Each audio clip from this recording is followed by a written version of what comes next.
હલાઈ લે દેખાતો નથી હા ચાલો દોસ્તો finally mini 5 pro drone repair થઈ ગયું છે તો જો હું અને મારી બચ્ચી બે ટ્રાયલ લેવા આવ્યા છે ગિમ્બલમાં વાઇબ્રેશન એવું નથી આવતું ને અને ડ્રોનમાં બી વાઇબ્રેશન હતું એ શોર્ટ આઉટ કરી નાખ્યો છતાં એ ફ્લાય કરી અને જો હમણાં તમને બતાવી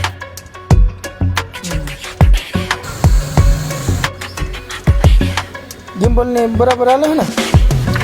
ગિમ્બલ